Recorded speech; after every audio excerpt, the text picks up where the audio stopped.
Hey guys, it's been a while. I could sit here and give you probably a mountain, the size of a mountain package of excuses of why I haven't been around, why I just fell off the face of the earth.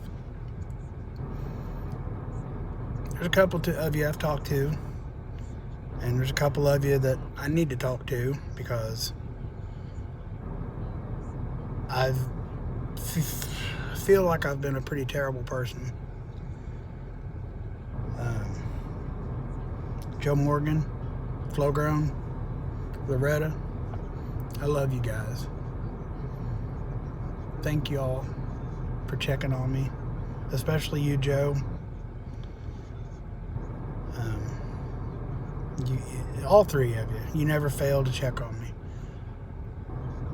And as of late, well, let me just say I want to talk about prepper fatigue, okay? Because I think that is mislabeled. I don't really think it's a thing. I don't think you could ever be fatigued from prepping. Because prepping to me, as weird as it sounds, is exciting. You know, I love doing it. I love the satisfaction of knowing that every jar of food that I can gives us that much more sustainability. Every box of gauze or every bottle of peroxide, you know, every seed I sow, every plant I pick from the garden, you know, just it's so exciting and fulfilling. And this is my first year. I said it in a video many months ago that I actually have a sense of feeling like, you know, almost like a homesteader, you know, like, of course I don't have a homestead, but you get that sense of accomplishment that I'm doing this, I'm really doing it, I'm taking care of my family. So I don't really think prepper fatigue is correctly labeled. I think what everybody goes through and wants to say it's prepper fatigue is just flat out being overwhelmed.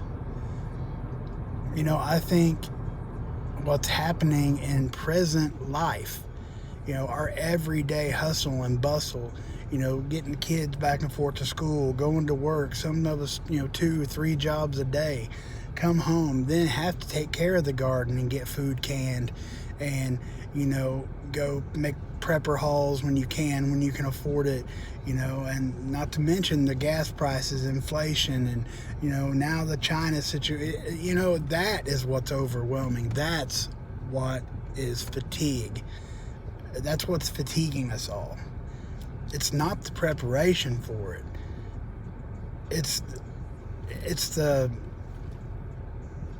It's life. And y'all know, everybody that's been here for any amount of time, y'all know I got problems, okay? I have horrible anxiety and depression, and they feed off of each other. You know, the more depressed you get, the more anxious you get because, you know, you worry more. Then the more anxious and worried you are, the more depressed you get. Then you find yourself shutting down. Then you start shutting people out of your life that has been there for 20 years. And then, you know, you finally one day, being today, you realize, what the hell have I become? What have I done? You know, because, okay, say it does hit the fan. I got me, my wife, my daughter, and 2 other adults right there with me. That's it. I really don't have what you, and I don't misconstrue what I'm about to say. You know, I love you guys. You know this. But like, as in personal, like tribe or a mag, or, you know, I'm not a lone wolf, but we're far from having a mag. We have nobody. You know, I have immediate family that's on board, but they're not close.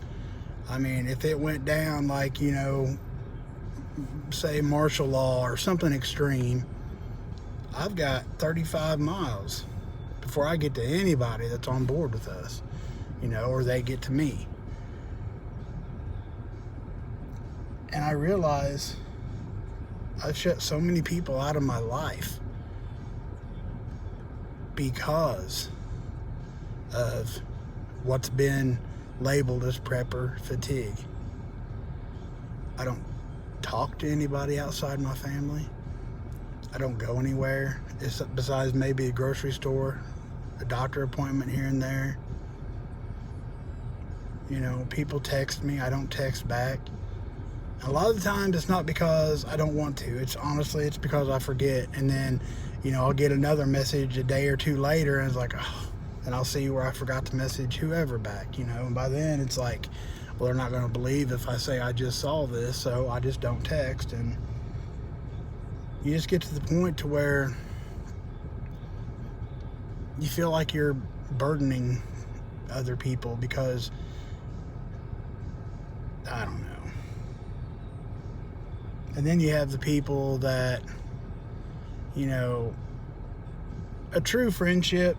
Yeah, this conversation's derailed, but a true friendship is not something you have to nurture 24 hours a day, 7 days a week. Okay, a true friendship is somebody you don't have to talk to every day, but you know you can call that dude or that girl and not have talked to him for 3 months.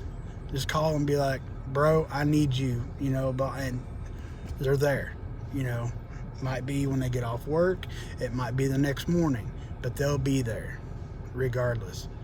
You shouldn't have to nurture friendships, you know, not to the extremity of things that I've been witnessing in my own personal life.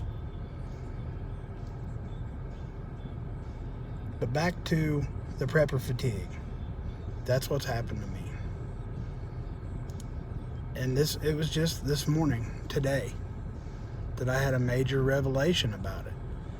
You know, what good is it going to do for me to have all this stuff that, you know, can feed us, and, you know, if I don't have and take care of us and, you know, sustain us, if I have no one to help me. You know, I'm not saying my girls can't help, but, you know, when it's just 2 or 3 people against the world, those aren't very good odds. I mean, the odds are stacked against us anyway. So try to really work on your relationships, because you don't want to be where I'm at right now. Aside from my family that lives under my roof, I have never felt so alone in my life. And I've done it to myself.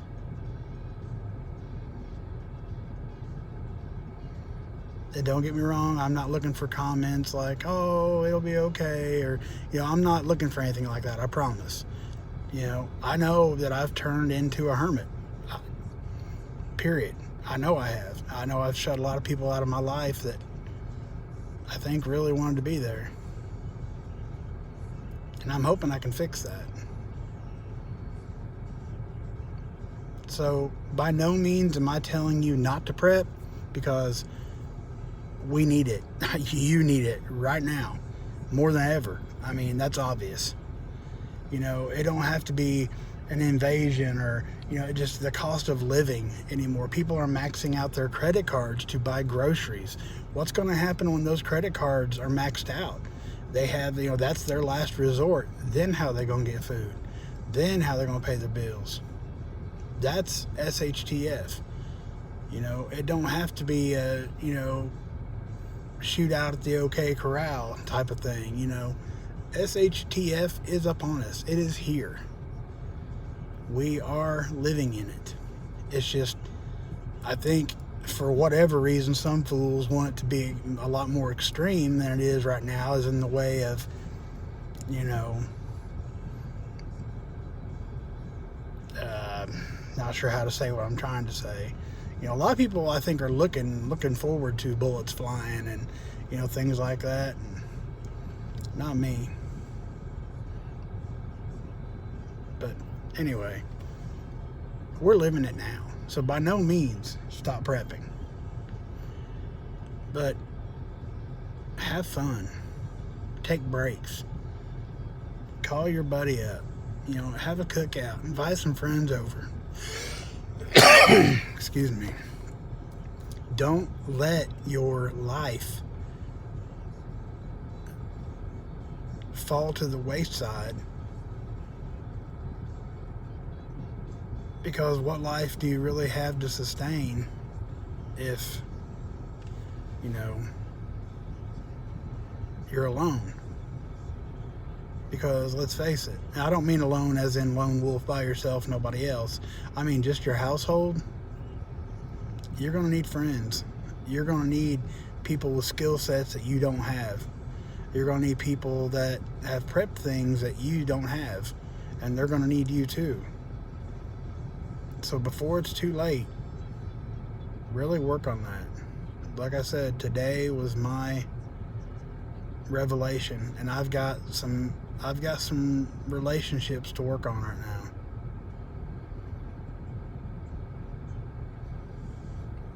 And I'm coming to you as, you know, Tommy, not Papa Prepper, not, you know, Papa or whatever. This is Tommy. Don't shut everybody out. Live your life. I love you guys. God bless y'all.